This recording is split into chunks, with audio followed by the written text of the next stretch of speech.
Es un cambio serio y muy significativo en la forma en que se evalúa el derecho internacional, ver la aparición del sujeto humano como un sujeto digno de protección, una figura digna de ser protegida de, digamos, las depravaciones del poder y demás. Sin embargo, nos quedamos con este problema muy extraño. Los mayores protectores son también los mayores violadores. Los estados son los que se supone que deben ser los protectores, tienen que ser los ejecutores y tienen que ser los que firmen las convenciones. Necesitan ser los observadores. Y luego, irónicamente, también son algunos de los peores abusadores.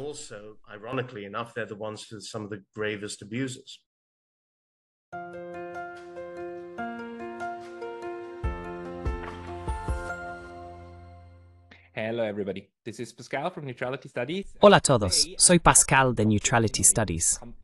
Hoy estoy hablando con el Dr. Binoy Kampmark, quien es profesor titular en la Escuela de Estudios Globales, Urbanos y Sociales de la Universidad RMIT de Australia, donde investiga la interconexión del derecho, las relaciones internacionales y la historia.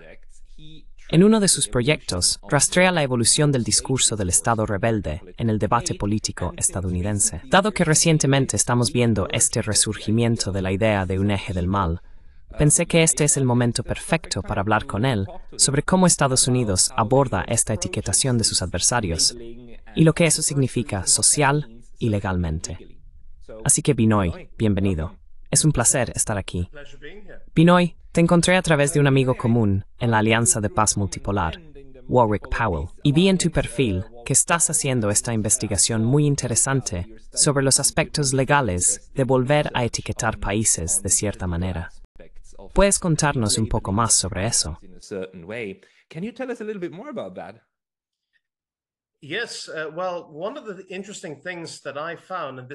Sí, bueno, una de las cosas interesantes que encontré, y esto se remonta también a mi investigación doctoral, es la idea de, por supuesto, dar a los estados-nación personalidades y características morales, por así decirlo, antropomorfizándolos de una manera bastante interesante.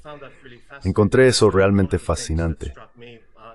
Una de las cosas que me sorprendió tras los ataques del 11 de septiembre a las Torres Gemelas, el Pentágono y demás, en 2001, fue el lenguaje utilizado, por ejemplo, por el redactor de discursos de George W. Bush, el eje del mal, siendo utilizado en ese contexto con ligeros ajustes y demás. With slight adjustments and whatnot, and it struck me as being a very curious way of looking at states. Y me pareció una forma muy curiosa de ver a los estados. Lo que pensé fue que esto podría ser un proyecto interesante. Así que volví y eché un vistazo a los orígenes, no necesariamente del término Estado canalla en sí, sino a cómo el concepto de Estados canallas puede verse en diferentes formas. La idea del Estado fuera de la ley se puede encontrar tan temprano como, por ejemplo, durante los debates y argumentos, ciertamente en los Estados Unidos y en partes de debates durante la Primera Guerra Mundial. Existía esta noción sobre la Alemania guillermina, el kaiserismo y la idea de que esto podría ser un Estado criminal. The idea that this could be also a criminal state. And that's really what struck me. So I ended up looking. Y eso es realmente lo que me impactó. Así que terminé mirando ese periodo entre el estallido, por así decirlo, durante el transcurso de la Primera Guerra Mundial y luego hasta los juicios de Nuremberg que culminaron en 1946. Me pareció que era un argumento tan fascinante, muchas veces un poco mal ubicado, pero formaba parte de esta larga noción sobre cómo demonizas a los estados, cómo identificas los componentes criminales de un estado y cómo identificas quién es responsable de qué cuando se trata de leyes internacionales. Eso es realmente lo que me interesó.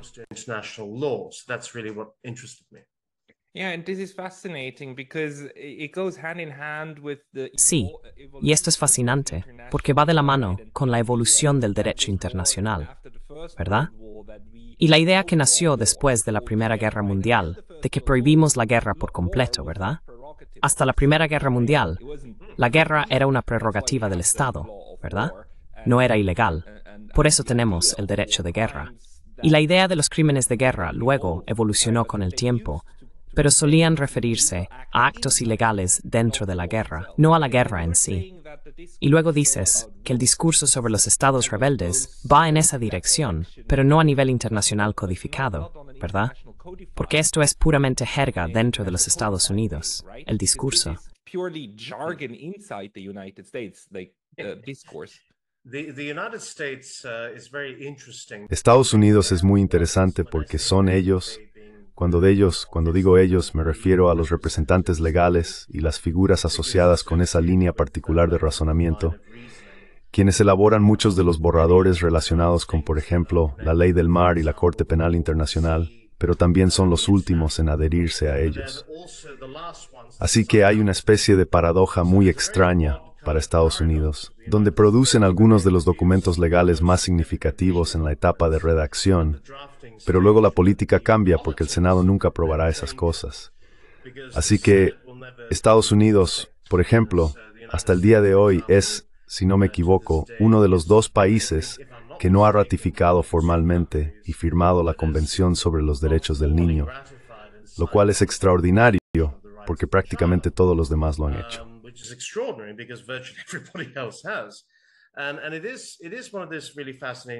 Y es una de esas cosas realmente fascinantes. Y creo que para volver a ese punto fundamental, la jerga es fundamental. Y creo que mencionaste el tema de prohibir la guerra. Este es un punto realmente significativo, porque la prohibición de la guerra, argumentaría, es el punto fundamental, la inclinación, por así decirlo, sobre moralizar el comportamiento del Estado.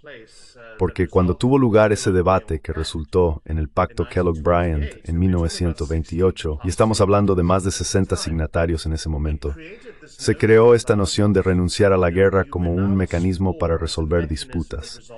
Así que se argumentó que esta era una norma formativa en el derecho internacional. ¿Y adivina dónde vemos que aparece eso?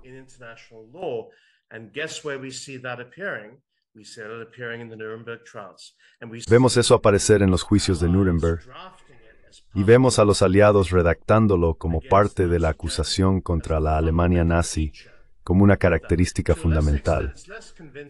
En menor medida, es menos convincente en el contexto japonés, el Tribunal Internacional del Lejano Oriente, pero en el contexto alemán es realmente interesante porque muchos abogados en los Estados Unidos y también en el Reino Unido argumentaron que esto es algo muy peligroso de hacer. Así que es muy peligroso argumentar que cuando se trata de la noción de derecho internacional y guerra, es peligroso señalar que, de acuerdo, estás criminalizando una conducta que ha sido aceptada durante milenios. Así que en ese caso particular fue realmente interesante cómo eso influyó en el Pacto Kellogg-Briand.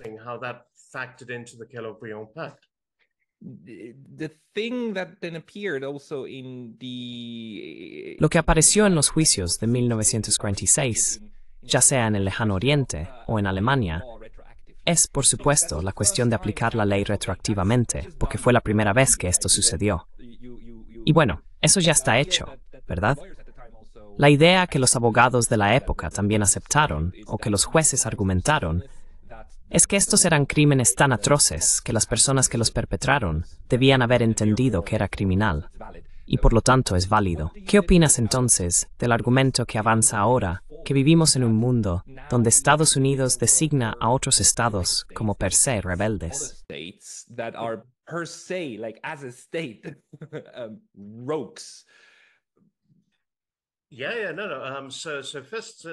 Sí, lo sé. Entonces, en cuanto a la primera parte, este es un método clásico de cómo se identifica lo que supuestamente se considera una costumbre normal en el derecho internacional. La suposición habitual en el derecho internacional es que hay una práctica que ha sido continua y aceptada por los estados durante un periodo de tiempo. Y si no hay desviación de eso, entonces se considera esencialmente parte de la práctica. Se llama, ya sabes, para no aburrir a tus oyentes, pero se llama la presunción de lotus. Esencialmente proviene de un caso de la década de 1920 que trata sobre el hundimiento de un buque francés y si había responsabilidad del capitán francés o de las autoridades turcas, y así sucesivamente.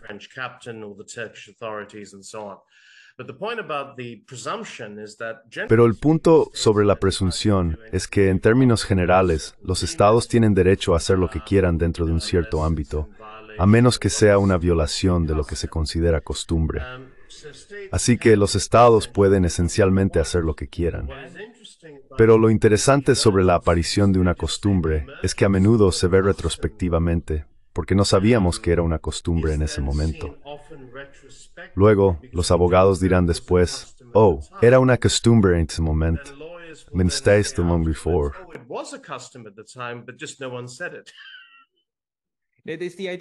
Es la idea de las normas imperativas, ¿verdad? Sí, eso es correcto. O jus cogens, que prevalece incluso sobre los acuerdos entre estados.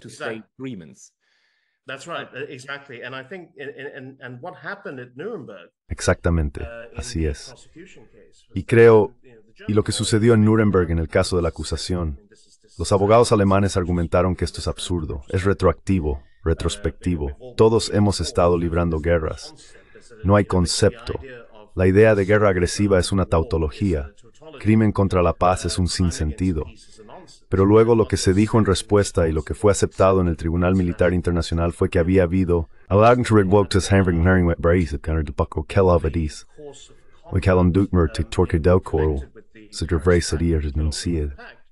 there was a course of conduct that suggested that war would be renounced. Now, of course, this was, in a sense, a bit of nonsense. Ahora bien, por supuesto, esto era, en cierto sentido, un poco de tontería, porque las guerras estaban ocurriendo por todas partes al mismo tiempo, infligidas por nada menos que la Unión Soviética, que era en sí misma miembro del Tribunal Militar. El ataque a Finlandia, por ejemplo, antes del estallido de la Segunda Guerra Mundial, y la participación de la Unión Soviética en el ataque a Polonia, y así sucesivamente. Pero este es el método clásico utilizado para justificar la cristalización de un principio en el derecho internacional. Se hizo en el caso del reclutamiento de niños soldados en el Tribunal de Sierra Leona.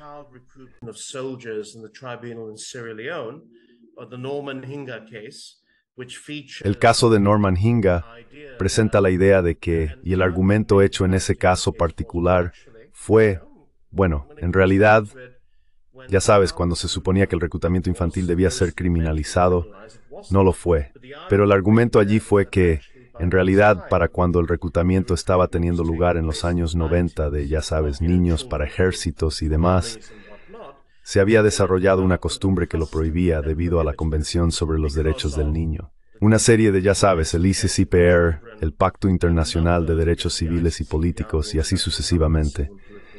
Entonces es una técnica que los abogados usan para justificar lo que se suponía que debía ser, pero no necesariamente, porque no necesita ser mencionado explícitamente para que sea una costumbre.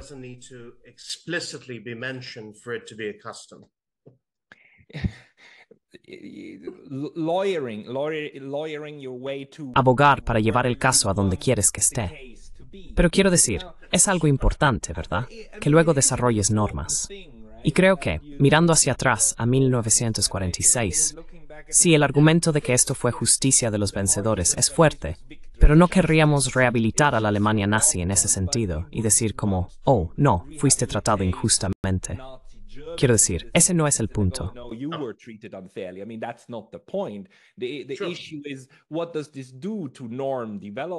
El problema es, ¿qué hace esto al desarrollo de normas? Sí, tienes toda la razón.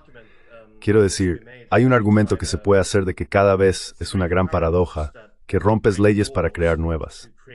Así que el argumento es que, de una manera extraña, una desviación de un estado de entendimiento en los asuntos es una violación de ese orden, pero luego creas algo nuevo en respuesta a eso. Y es algo muy importante en términos de este contexto. El juez indio en el Tribunal Internacional para el Lejano Oriente, Rabindranath Pal, en realidad no lo hizo.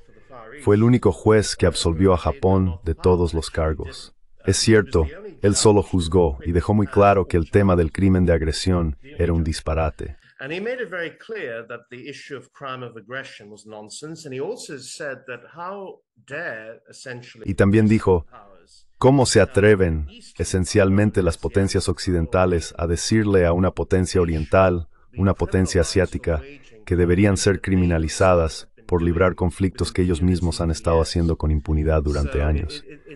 Así que es un juicio notable. De hecho, tiene 900 páginas. Así que si sus oyentes están interesados en profundizar en ello, es realmente interesante. Y él es el único, creo, el único juez que puedo pensar que tiene una placa especial para el santuario de los mártires, para los criminales de guerra japoneses que sabemos que están realmente en Japón. Es realmente bastante interesante. Así que sí, eso solo es una demostración de cómo funciona esto en los news. Mis disculpas por eso.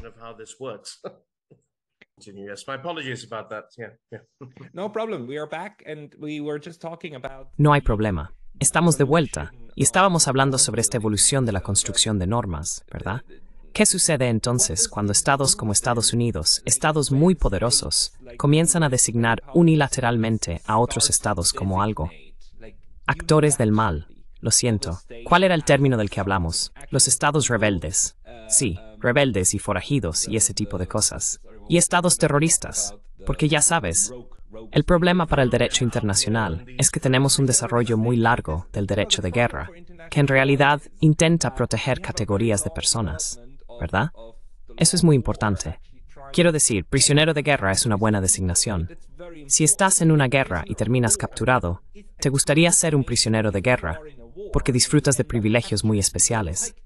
Estás protegido. No puedes ser ejecutado sumariamente. Tienes que ser liberada. Huís conflict, se mamatem.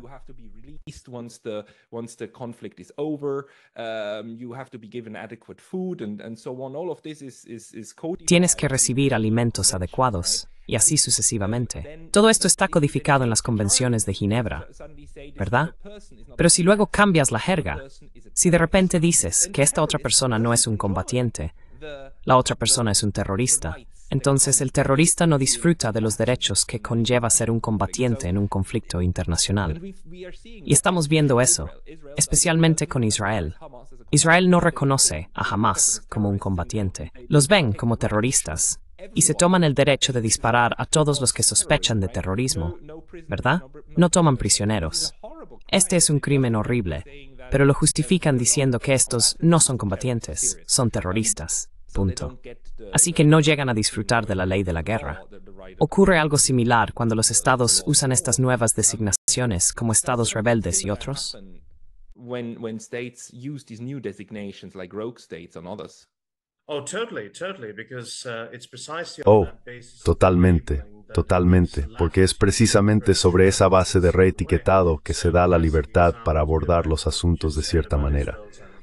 Así que un ejemplo clásico, volviendo a lo que acabas de decir sobre la actitud de Israel hacia Hamas, se puede ver en los memorandos que se escribieron, una serie de documentos, y han sido producidos, de hecho, han sido recopilados en una colección editada durante el transcurso de la llamada Guerra Global contra el Terrorismo, que fue un término muy extraño en sí mismo que fue declarado, por supuesto, por el presidente George W. Bush.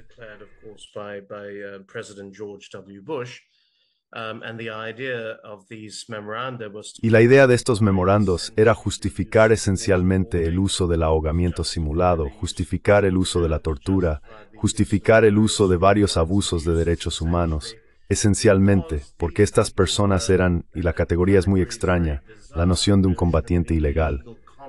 Quiero decir, sabes, esto es algo muy raro. Quiero decir, eres un combatiente cuando no lo eres, ya sea que uses esto o aquello. Pero el argumento era que no caen dentro de la categoría estándar. Así que los talibanes, por ejemplo, fueron considerados una categoría separada, no reconocidos como una entidad legal merecedora de las protecciones de las convenciones de Ginebra.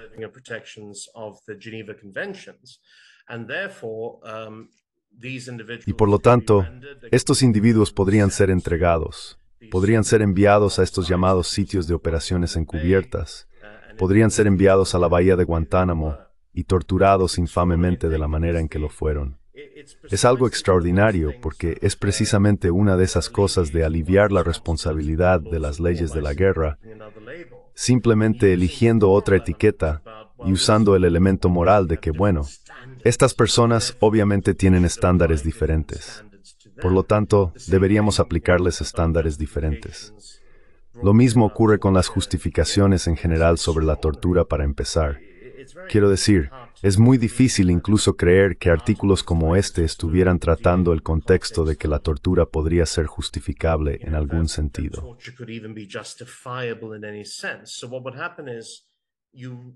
Lo que sucedería es que redefinirías la tortura, lo llamas interrogatorio mejorado. El ahogamiento simulado se convierte en un anexo del interrogatorio mejorado. No es realmente tortura porque la persona no se está ahogando de verdad. Por supuesto, la persona está siendo esencialmente simulada como si se estuviera ahogando. Y más que eso, este tipo de control léxico es muy fundamental en este enfoque táctico, si se quiere, que produce algunos resultados terribles. Quiero decir, es extraordinario imaginar eso, y recuerdo incluso haber conocido a uno de estos funcionarios del Departamento de Justicia en 2002 en Washington. Fue extraordinario escuchar a este hombre erudito, cuya especialidad es Tomás de Aquino, justificando esencialmente por qué necesitamos hacer este tipo de cosas a las personas. Fue extraordinario.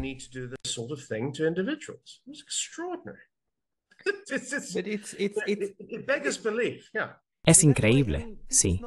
Pero por eso, quiero decir, esto no es algo nuevo, ¿verdad? Esto no es algo que Estados Unidos inventó. Quiero decir, Tomás de Aquino es en realidad un ejemplo fantástico. Tomás de Aquino es quien transformó una religión pacífica, una religión donde el líder de la religión, el ídolo, literalmente estaba dispuesto a morir en una cruz para hacer un punto de que no usamos la violencia, y la convirtió 350 años después en la doctrina de la guerra justa para ayudar al Imperio Romano a justificar atacar a los paganos y llevar a cabo sus guerras de conquista, ¿verdad? Exactamente ese tipo de personas hicieron esto hace como 1600 años. Absolutamente.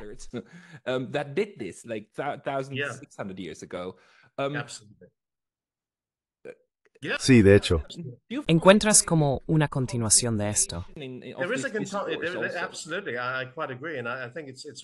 Hay una continuación, absolutamente. Estoy bastante de acuerdo, y creo que es muy acertado que lo menciones porque encuentras esta consistencia en estas autoridades. Gracias a Dios por las convenciones, las protecciones humanitarias internacionales y demás, el derecho humanitario internacional y las convenciones de Ginebra. Pero también tienes esta cosa paradójica donde sí está eso, pero luego hay estas justificaciones viciosas que implican desviaciones y violaciones en el contexto de una ideología. Creo que el Estado moderno de Estados Unidos, con el uso de términos como Estado canalla, permite ese tipo de cosas, o al menos da algún tipo de amortiguación a un comportamiento espantoso en el contexto de lo que se hace. Somos los que cumplimos la ley, realmente somos los que la creamos, pero al mismo tiempo siempre habrá estas excepciones y demás. Es notable.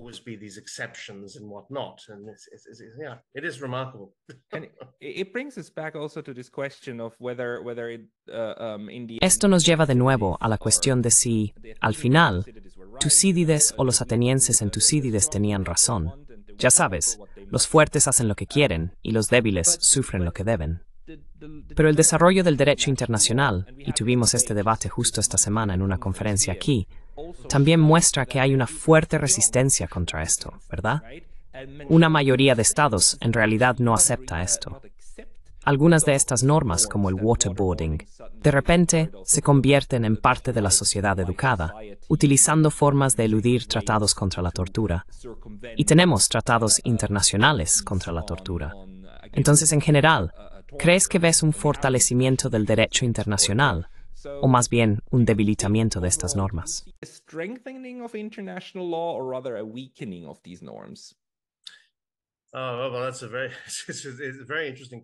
Bueno, esa es una pregunta muy interesante, porque ya sabes, cuando estaba pensando en el lenguaje que se está utilizando y se ha utilizado, se ha vuelto muy popular en estos días.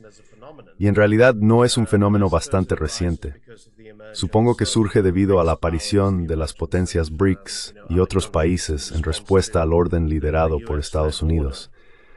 Pero es esta noción sobre lo que supuestamente es la ley en una sociedad basada en reglas. Lo interesante es que empiezas a darte cuenta de que tal vez el juez Powell, a quien mencioné anteriormente en el contexto del Tribunal del Lejano Oriente, tenía razón cuando dijo que no existía tal cosa como una comunidad internacional que tuviera estos valores.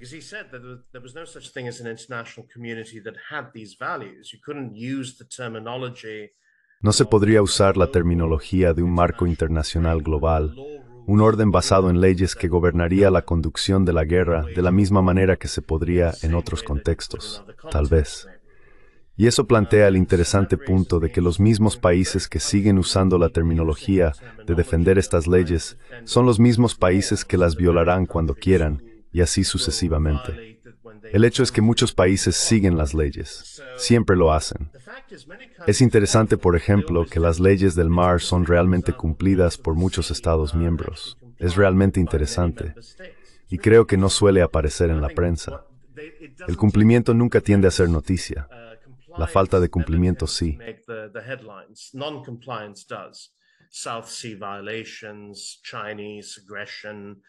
Violaciones en el Mar del Sur, agresión china, respuesta filipina, todas estas cosas. Pero lo que es fascinante es que fundamentalmente cuando se trata de esto, creo que muchos estados, como regla general, sí cumplen con las diversas regulaciones. Así que diría que sí, a gran escala, hay un seguimiento de las reglas que están conectadas con ciertas cosas. Es irregular con cosas como los derechos humanos, porque incluso los países en Occidente tienen interpretaciones variadas sobre eso, cómo se implementan y así sucesivamente. Pero al mismo tiempo, ahora hay una contienda sobre quién determina la validez de lo que los alemanes llamarían la Grundnorm.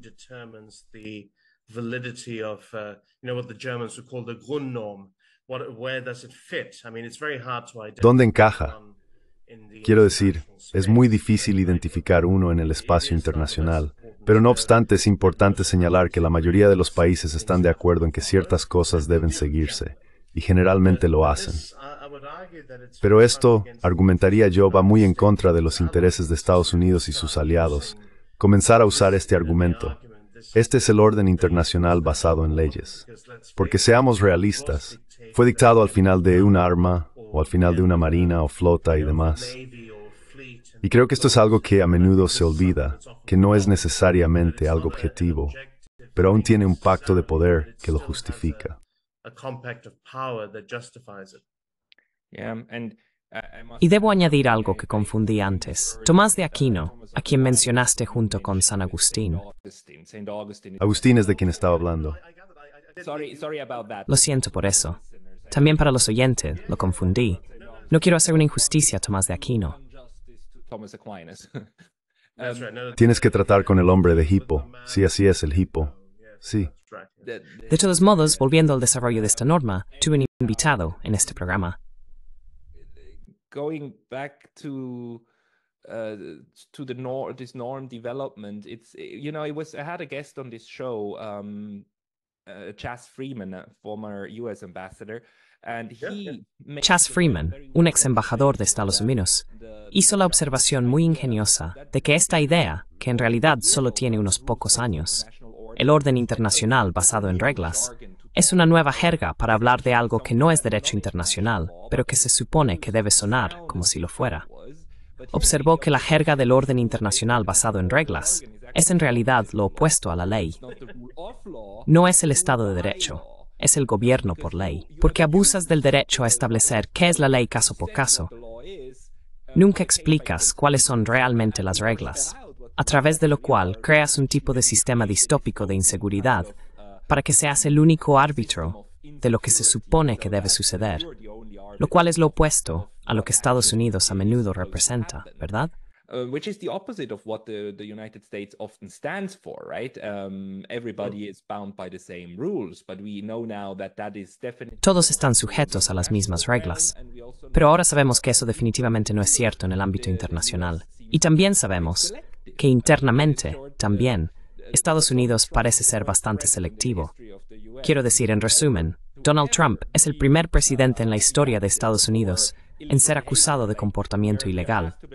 Se nos pide que creamos que durante 250 años, ni un solo presidente violó la ley. Ninguno, excepto este. Lo que plantea la pregunta, ok, ¿podemos creer en algo que salga de este lenguaje jurídico de Estados Unidos? Son todas palabras vacías. Quiero decir, yo no lo diría.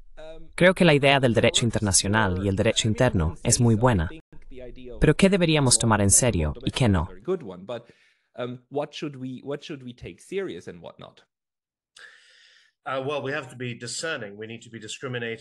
Bueno, tenemos que ser discernientes. Necesitamos ser discriminadores. También debemos ser cuidadosos porque Estados Unidos tiene nuevamente esa gran paradoja de ser uno de los defensores más significativos de las normas y reglas internacionales, produciendo algunos de los borradores más magníficos. Quiero decir, son muy buenos redactores cuando se trata de estas cosas. El papel de la redacción, sabes, es parte de un grupo más cosmopolita, como la Declaración de Derechos Humanos de la ONU y estas cosas. Pero ya sabes, no hay una sola convención internacional sobre leyes que valga la pena mencionar que no tenga la mano de Estados Unidos de alguna manera. Pero eso plantea el punto de que la política interna es un mecanismo muy poderoso aquí en Estados Unidos. El Senado es enormemente poderoso.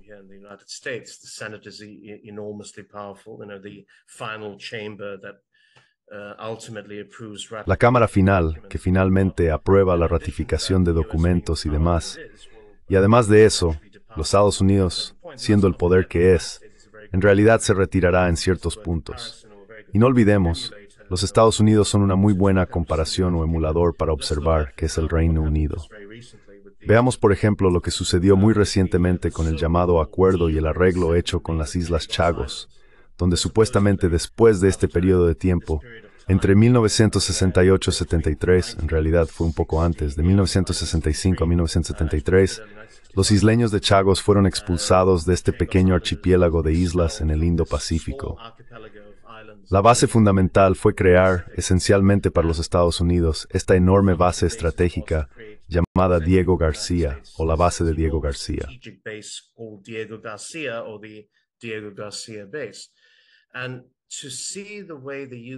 Y ver la forma en que el Ministerio de Asuntos Exteriores del Reino Unido utilizó el derecho internacional fue fascinante, porque lo que hicieron fue inicialmente pura política de poder.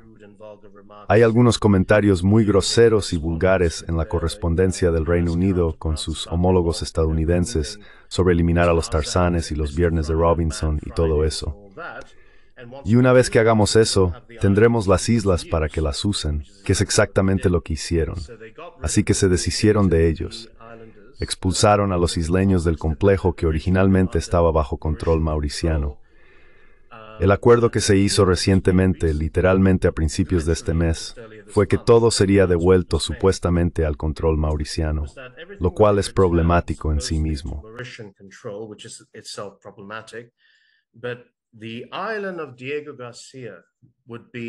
Pero la isla de Diego García se mantendría durante 99 años en arrendamiento para que Estados Unidos continúe sus operaciones desde la base. Se mencionó mucho la importancia del derecho internacional, pero junto con eso estaba la importancia estratégica de proteger la libertad en el Indo-Pacífico, manteniendo esta base operativa. Y no olviden, hubo otro esfuerzo muy cínico que tengo que mencionar para sus oyentes. El Ministerio de Asuntos Exteriores del Reino Unido elaboró una propuesta que fue considerada por el Tribunal Permanente de Arbitraje como una violación del derecho internacional y de los compromisos asumidos por el Reino Unido. Esta fue la declaración sobre Diego García y las Islas Chagos en el Indo-Pacífico. Utilizaron de todas las cosas excusas ambientales, alegando que esto sería una reserva marina protegida.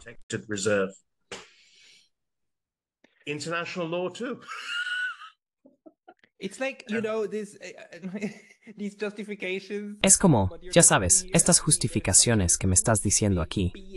Quiero decir, hay una gran cantidad de tonterías escritas sobre esto, que es realmente difícil ver otra cosa. Pero así es como funciona una buena parte del mundo internacional. La justificación externa y la intención interna están completamente separadas, ¿verdad? Lo que hace que sea tan difícil entender si todas estas normas de las que estamos hablando se toman en serio o si ellas mismas son solo parte de una broma enferma. Si miras el abuso del discurso de los derechos humanos, por ejemplo, los derechos humanos son una gran idea. Es algo que deberíamos tener. Y de hecho, para todos los que piensan que los derechos humanos son solo palabras vacías, no lo son. Quiero decir, también en África, en Asia y en Sudamérica, tienes tribunales regionales que se desarrollaron porque los países locales quieren tenerlos.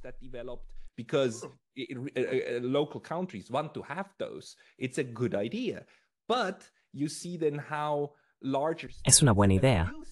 Pero luego ves cómo los estados más grandes abusan de ese discurso para ejercer presión aleatoria sobre otros países. Por ejemplo, como Estados Unidos e incluso Israel tuvieron la audacia de, mientras el genocidio en Gaza estaba en pleno apogeo en diciembre del año pasado, redactar un documento a nivel de la ONU criticando a China por abusos de derechos humanos contra los uigures, acusándolos de genocidio. E Israel firmó eso. Quiero decir, ustedes, malvados chinos, están genocidando a musulmanes inocentes en su país. Así que simplemente la burla que esto hace de los principios es repugnante. Y plantea la pregunta de si estos principios se toman en serio o no. ¿Cuál es tu opinión al respecto?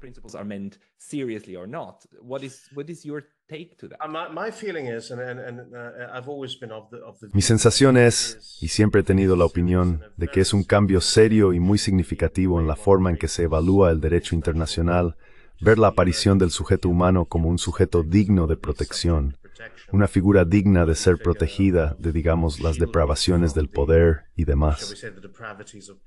Sin embargo, nos quedamos con este problema muy extraño. Los mayores protectores son también los mayores violadores. Los estados son los supone que deben ser los protectores.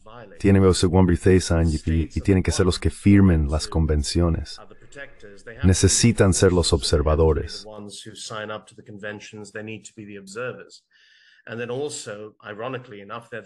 Y luego también, irónicamente, son ellos quienes son algunos de los peores abusadores.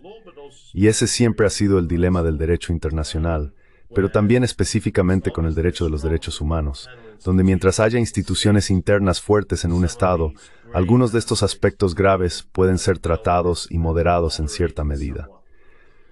Desafortunadamente, en general, por supuesto, hay mucha desigualdad al respecto. Y lo vemos. La existencia de esto es muy fundamental, pero siempre habrá detrás de ello este elemento de política. Sabes, en realidad me recuerda a los escritos de Carl Schmitt en su teología política, donde él era muy crítico, por supuesto, sobre la Liga de las Naciones y estos experimentos.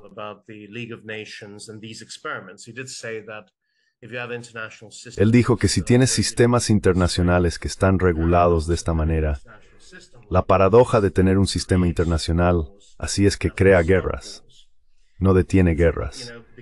Es, ya sabes, porque lo que haces es moralizar las relaciones internacionales hasta el punto en que hay estas instancias de los forajidos, instancias de nosotros somos los correctos, estos son los forajidos, y crea una situación donde el conflicto sí ocurre. Por eso fue uno de los grandes críticos de la Sociedad de Naciones. No estoy completamente de acuerdo con eso, pero es una forma analítica muy interesante de ver cómo funcionan las leyes y cómo se utilizan en la escena internacional.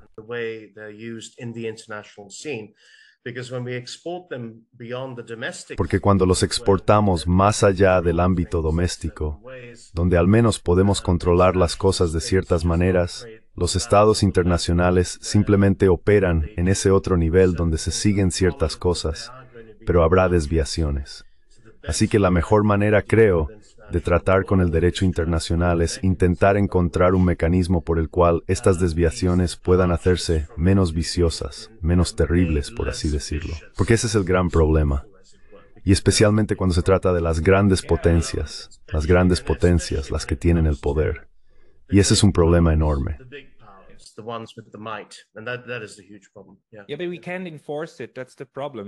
Sí, pero no podemos hacer cumplir eso. Ese es el problema, ¿verdad? Sí, exactamente. Podemos hacer cumplir la ley nacional, porque a nivel nacional tenemos policías y jueces, y así sucesivamente, y prisiones. Internacionalmente no. La idea, sin embargo, del derecho internacional, una de las ideas fundamentales, es que una vez que ratificas un tratado, ese cuerpo de derecho internacional se convierte también en derecho nacional. Así que se vuelve aplicable a nivel nacional. Y hemos visto muy poco de eso, porque en principio, en teoría, una vez que Estados Unidos ratifica un tratado, debería ser posible que los ciudadanos estadounidenses lleven a su gobierno a los tribunales y digan como, oye chicos, este asunto de Guantánamo es una horrible infracción del tratado contra la tortura que firmaron. Así que nosotros, los ciudadanos, ahora exigimos que ustedes, el gobierno, se adhieran a eso y usaremos nuestros tribunales para castigar castigarlos, pero no hemos visto que eso suceda. To punish you, but we haven't seen that happening. Why? No. Why Yeah. not? Again, ¿Por qué no? Nuevamente, la razón es que los estados todavía, especialmente los poderosos, y no olvidemos el mismo principio que se aplica, por ejemplo, a China, Rusia y algunos otros estados, India, etc., es que existe este tipo de limitación sobre, ya sabes, en última instancia, la noción de jurisdicción doméstica siendo fundamentalmente la primera. Y luego sí, se permiten jurisdicciones internacionales, pero siempre con varias condiciones. Así que, por ejemplo, de hecho, esto es algo que vale la pena señalar, es que muchos países, ciertamente aquellos que han firmado el Pacto Internacional de Derechos Civiles y Políticos y el Protocolo Facultativo, además de eso, sus ciudadanos pueden solicitar al Comité de Derechos Humanos una reparación de agravios. Sin embargo, eso no significa que su fallo sea vinculante. De acuerdo, pero no obstante, tomemos el ejemplo de Australia.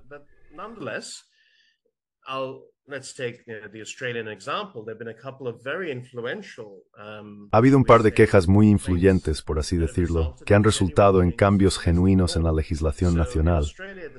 En Australia, el sistema es interesante en la medida en que Australia ratifica un tratado, pero no es una incorporación automática. El Parlamento necesita redactar un proyecto de ley y aprobarlo para incorporar las obligaciones del tratado. Así que ha sido bastante extraño. Tendrás una situación donde, especialmente con la ley de refugiados, Australia tiene un enfoque notoriamente malo. Tiene, por supuesto, este desafortunado modelo que los estados europeos querrían emular, que es enviar, como está haciendo, por cierto, la UME está haciendo esto ahora, enviar refugiados a terceros estados. Pero en el contexto australiano, la incorporación completa no es automática, necesitas abordarlo a través de la legislación en Australia. Sin embargo, en el Comité de Derechos Humanos es una vía interesante que los estados en muchos words.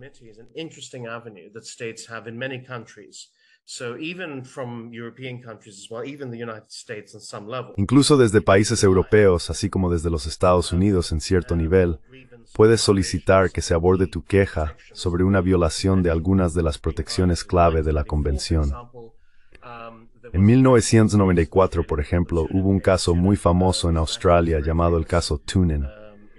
Toonen es un activista muy famoso por los derechos de los homosexuales, que llevó el caso sobre la violación de la privacidad a Ginebra, al Comité de Derechos Humanos allí. Argumentó que la ley de Tasmania, el estado de Tasmania, tenía una ley realmente anacrónica que criminalizaba las relaciones homosexuales, la conducta sexual y demás.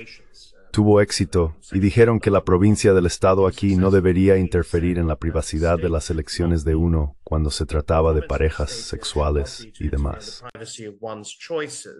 When it came to sexual partners and whatnot. Pero, bueno, no era vinculante, pero lo que hizo el gobierno australiano, y por eso tengo un poco de fe en el derecho internacional y sus funciones, el gobierno australiano de ese momento dijo, bueno, sabemos que no es vinculante, pero el gobierno federal aprobó una legislación que cambió la ley del gobierno estatal sobre eso. En respuesta, realmente hubo una sensación de que esta fue una decisión muy poderosa que había tomado el Comité de Derechos Humanos.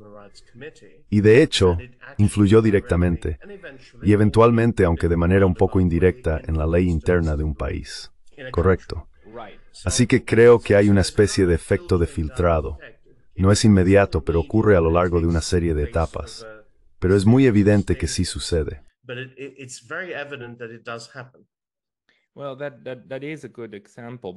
Bueno, ese es un buen ejemplo, pero también es uno en el que realmente tienes al soberano más o menos de acuerdo y luego lo empuja hacia el nivel inferior, ¿verdad? Así que todavía dependemos del soberano. La pregunta para mí realmente es, quiero decir, a menudo pensamos que somos el final de un largo desarrollo, ¿verdad? Y somos la cúspide de lo que hemos logrado hasta ahora, porque tenemos iPhones y casi autos autónomos, ¿verdad? Somos el futuro, pero no lo somos, ¿verdad? Solo somos una etapa en un largo proceso, y el derecho internacional obviamente no ha terminado, y obviamente la comunidad internacional tampoco ha terminado.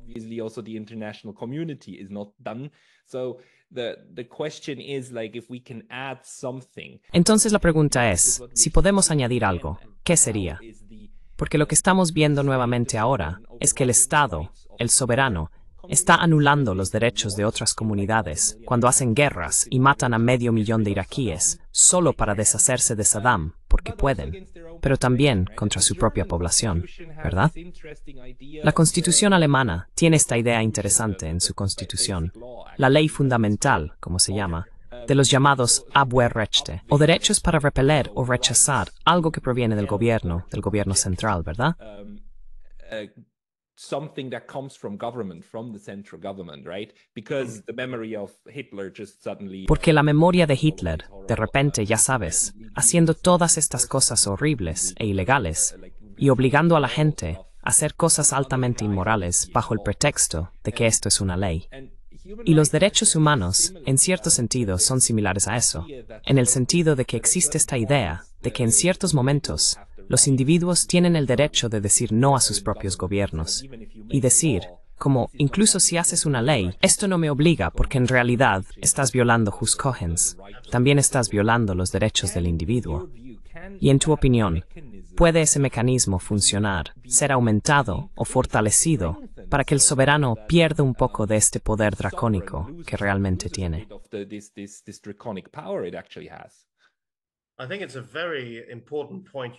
Creo que es un punto muy importante el que haces, porque esta idea del soberano absoluto es fundamental en numerosas jurisdicciones y teorías legales. Quiero decir, tenemos a Ave Dicey, el abogado constitucional inglés, que dijo famosamente que lo único que el Parlamento británico no puede hacer es convertir a un hombre en una mujer y a una mujer en un hombre. Obviamente ahora pueden, pero bueno, esa es otra historia. Pero es interesante que la naturaleza absolutamente absolutista significa que siempre debería haber algún medio para limitarlo, controlarlo, restringirlo y así sucesivamente. Porque creo que eso es precisamente lo que se necesita.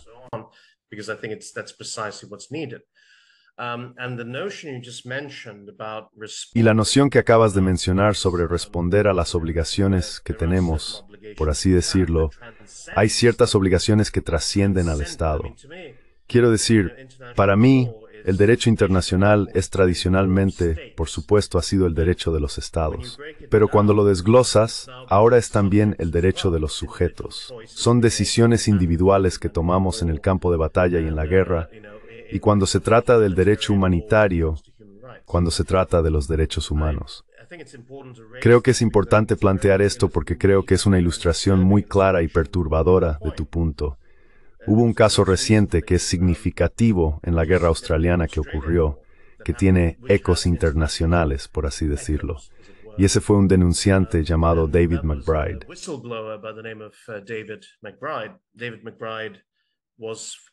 David McBride fue un exabogado militar del ejército australiano.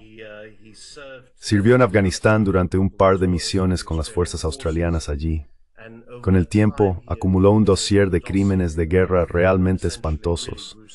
Una serie de documentos que revelaban atrocidades cometidas por las fuerzas especiales australianas en el campo en Afganistán.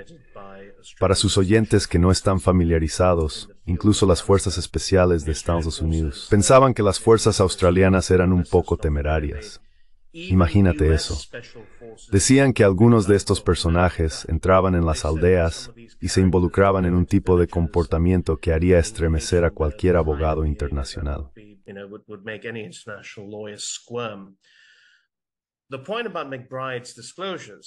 El punto sobre las revelaciones de McBride es que terminaron siendo publicadas por la emisora nacional australiana, la ABC, la Australian Broadcasting Corporation.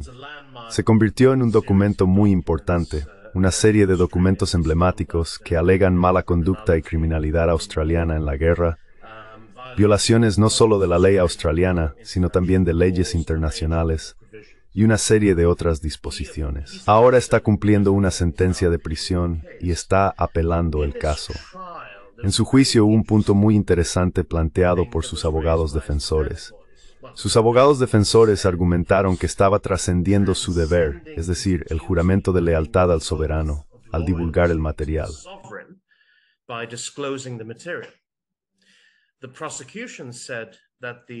La fiscalía dijo que cualquiera en el ejército tiene el deber absoluto de seguir y cumplir con los deberes bajo el juramento. En otras palabras, no se supone que pienses en los reglamentos de esa manera. Fue un caso extraordinario. Cuando leí los detalles del caso, sentí que estaba en una distorsión temporal, porque creo que los países también hacen esto. Las profesiones legales y demás tienden a ignorar a veces que existió algo como Nuremberg. Existió algo como el tribunal militar. Hay un argumento de objeción de conciencia que se puede hacer. Hay momentos en los que necesitamos desobedecer la ley. Necesitamos romper el juramento porque si se nos dice que hagamos ciertas cosas, cuando observamos lo que hacemos, en lo que participamos, debemos romperlo en ciertos momentos.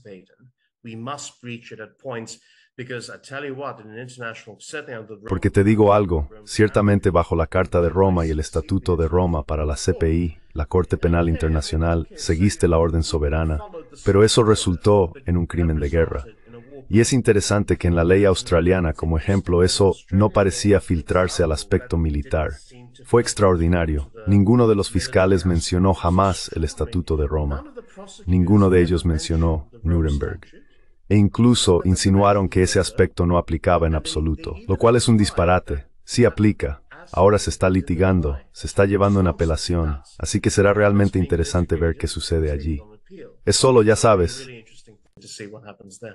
It's just, you know, we would want that to be the case, right? We would want to have... Quisiéramos que ese fuera el caso, ¿verdad?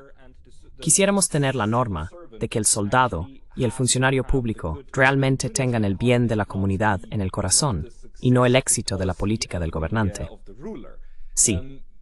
Quiero decir, esto crea contradicciones que son realmente difíciles de reconciliar.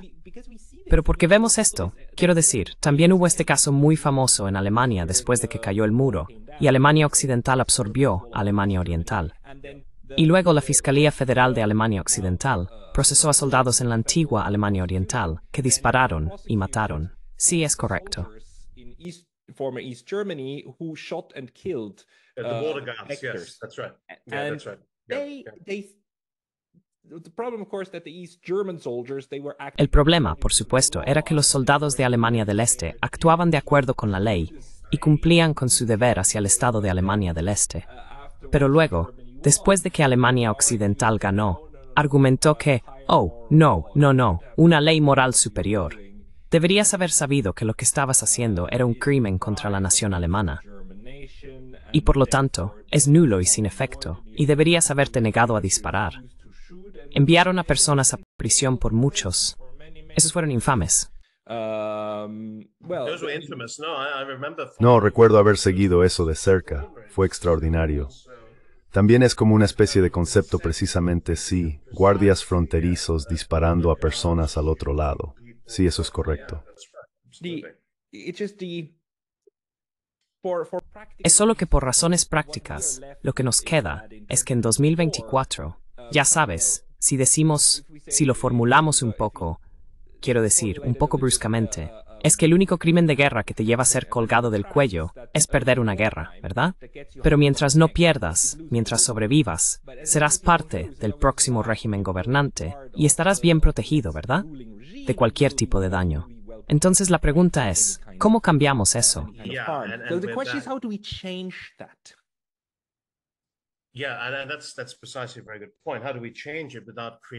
Sí, y ese es precisamente un muy buen punto. ¿Cómo lo cambiamos sin crear un problema en sí mismo? Entonces, por ejemplo, uno de los argumentos que se ha planteado es fortalecer las instituciones mundiales. Les das más poder. Por ejemplo, ha habido este largo debate, como sé que estarás familiarizado, sobre la ONU y lo que hace, no solo tener fuerzas de paz, sino un ejército realmente viable. Sabes, vigilar esas cosas, eso es problemático. Sí, sabes, mucho. Hay problemas sobre cómo lidiamos con los mecanismos de aplicación a través de convenciones y demás. De hecho, voy a ser un poco más optimista sobre esto y decir que, en términos generales, hay algunas violaciones horrendas que ocurren, y ocurren en todos los ámbitos. Pero también diría que, curiosamente, el derecho internacional se respeta en muchas ocasiones a diario. is abided by in many instances on a daily basis. True. And I would say that that's a positive thing to remember. Y yo diría que eso es algo positivo a recordar, que existe este entendimiento, ya sabes, la ley de la cortesía. Hay un entendimiento de que los estados seguirán las leyes y aceptarán que ciertas convenciones seguirán aplicándose. Sin embargo, es cierto que siempre que hay una ecuación de poder, y cuando está en juego el tema de los propios ciudadanos, el gobierno está preocupado, por ejemplo, porque sus soldados sean juzgados. Los argumentos sobre Henry Kissinger contra la Corte Penal Internacional dicen que esto es una especie de tiranía, porque bueno, obviamente Estados Unidos lo hace mejor. No queremos que este tribunal extranjero determine la culpabilidad de nuestros soldados y personal. Pero mucho de esto también hay un poco de tontería también, porque en general muchos países tienden a cumplir con estas cosas.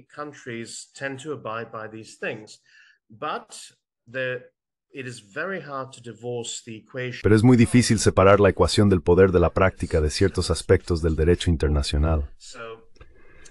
Mi simpatía debe ir, por ejemplo, al fiscal, el señor Karim, que está en problemas con la CPI en este momento por acusaciones hechas en relación con su oficina, asuntos de mala conducta y así sucesivamente. Tengo que mirar los detalles, pero voy a hacer una pequeña suposición aquí. Admito que no es una suposición educada. Es solo una suposición instintiva de que cuando una persona se compromete demasiado con estas cosas, en términos del sistema legal, se mete en problemas porque terminas teniendo que ser removido o algo sucede. Y creo que hay individuos que son muy parte del, digamos, el lado de hacer cumplir esto.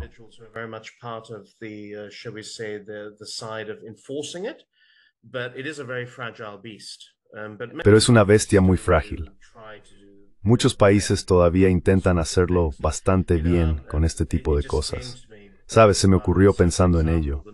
Así que, por ejemplo, la noción de jurisdicción universal y asuntos similares. Quiero decir, ya sabes, el señor Netanyahu sería muy cuidadoso y le sugeriría directamente si nos estuviera escuchando, y espero que escuche nuestro podcast, que sería muy aconsejable que no viajara a muchos países porque bajo ciertos aspectos de, ya sabes, Huscogens, asuntos de jurisdicción universal, es perfectamente susceptible de ser arrestado. No tiene que tener una orden de la CPI, no necesitas una orden de la CPI. Puedes ser arrestado bajo la jurisdicción local de un país porque has cometido crímenes de guerra en otro lugar.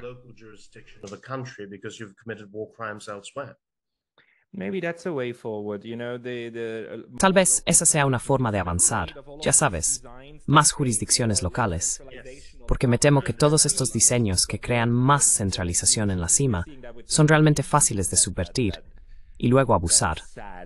Quiero decir, estamos viendo eso con la Unión Europea, esa triste tragedia de una buena idea. Pero los mecanismos descentralizados solo aumentan la presión sobre los dignatarios extranjeros para que en algún momento comiencen a autocontrolarse, especialmente si pensamos en el futuro de los próximos 20, 30, 40 años, siendo multipolar, no unipolar, donde todo depende de diferentes actores regionales.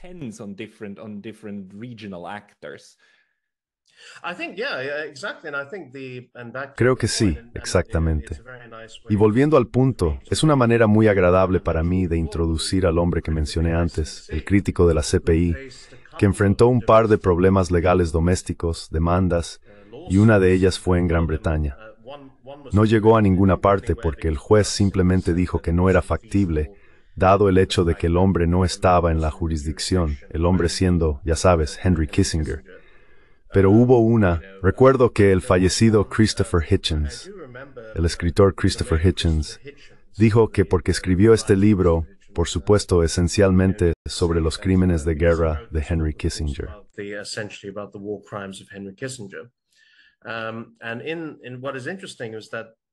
Y lo que es interesante es que Kissinger pasó algún tiempo en París, y de hecho hubo una situación legal. Uno de los funcionarios judiciales había presentado documentos tratando no necesariamente de acusarlo de crímenes de guerra, sino de hacerle preguntas en relación específicamente con la Operación Cóndor, en conexión con los asesinatos y la tortura derivados de las operaciones respaldadas por Estados Unidos durante la Guerra Fría en América Latina, especialmente en Argentina y Chile y así sucesivamente. Se fue muy rápidamente y nunca volvió a visitar esa parte del mundo. And he left very quickly, and he never visited that particular part of the world again. And I think it is still worth noting that. Y creo que todavía vale la pena señalar que los asuntos jurisdiccionales locales tienen una provisión en muchos países. Desarrollarlo, aplicarlo y hacer que los ciudadanos lo conozcan es importante. Creo que la mayoría de los ciudadanos no estarían al tanto de la noción de, por ejemplo, un arresto ciudadano. Cuando ves a un individuo, una figura notoria que podría ser un criminal de guerra o algo por el estilo, hay una provisión en muchas jurisdicciones del mundo para ese tipo de cosas. Así que creo que vale la pena pensar en eso, devolverlo a las comunidades locales y entender dónde encaja el derecho internacional.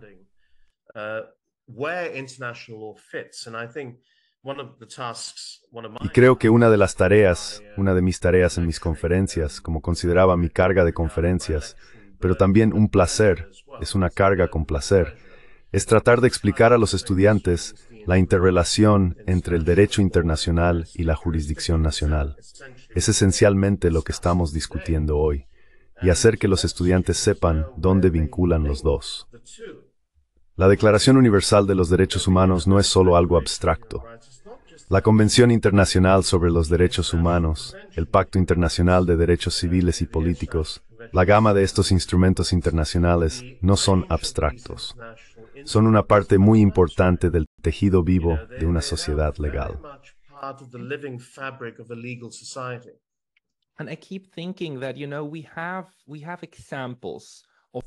Y sigo pensando que, ya sabes, tenemos ejemplos de derecho internacional que funciona y es aplicable. Y lo primero que me viene a la mente es del ámbito económico, del arbitraje. Tenemos la Convención de Washington, que permite que los laudos arbitrales se hagan cumplir en cada uno de los Estados miembros. Y estos laudos arbitrales son, ya sabes, los sistemas legales, luego los siguen. Este es un instrumento muy poderoso, y no necesitas una organización supranacional. Solo necesitas un acuerdo entre las diferentes jurisdicciones para implementar una cierta decisión. Podría repetirse algo como la Convención de Washington para, digamos, abusos de derechos humanos, como si el Tribunal de Derechos Humanos pudiera tomar una decisión y luego otorgar un laudo que tendría que ser implementado contra individuos, digamos, y actores estatales, no necesariamente en el ámbito abstracto, donde se requeriría un cambio de legislación nacional.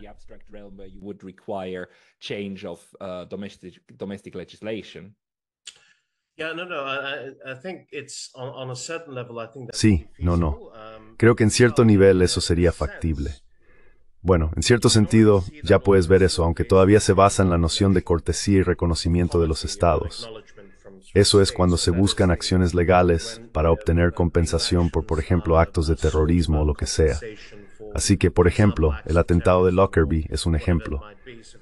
Pero todavía se basa en el consentimiento de un Estado para pagar compensación a un fondo particular o lo que sea. Pero algo como un laudo arbitral sobre eso sería realmente interesante y algo que encajaría en ello. Quiero decir, recordemos y no nos desanimemos demasiado en cierto nivel, que, ya sabes, la reparación por cosas sí ocurre para abusos graves.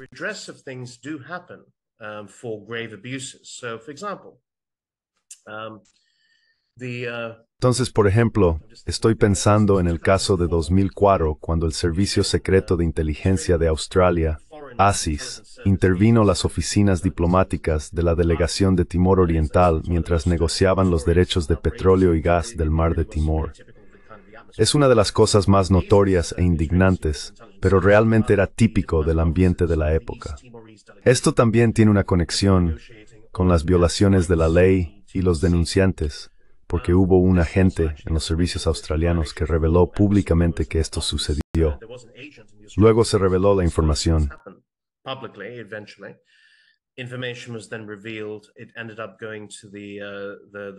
Terminó yendo al Tribunal Permanente de Arbitraje. Y sí, Australia y Timor Oriental terminaron renegociando el tratado original, que estaba tan groseramente a favor de Australia respecto a uno de los países más empobrecidos del planeta. Y por supuesto, un país nuevo, recordemos, después de haber estado bajo ocupación indonesia durante tanto tiempo. Y ese fue un ejemplo de un sistema internacional que, aunque imperfecto, Funciona en cierto nivel porque la gente todavía negocia, la gente todavía se presenta, la gente intenta llegar a acuerdos, aunque la situación sea un poco sombría en el trasfondo. Creo que esta es una buena noción para concluir. Binoy, ¿dónde pueden encontrar las personas tus escritos? ¿Los publicas en algún lugar? Yes, absolutely. Yes, thank you, Pascal. Sí, absolutamente. Gracias, Pascal. Escribo regularmente para la revista conocida como Counterpunch, donde soy editor colaborador. Podrás encontrar mis escritos allí. También escribo para otros medios, como Global Research y algunos otros, pero Counterpunch es como la página principal. También escribo para Middle East Monitor sobre asuntos del Medio Oriente, como el tema Israel-Palestina. Me encontrarás en Twitter, en WayCampMark. Estoy muy feliz de ver cualquier punto de discusión de tus maravillosos oyentes. Gracias.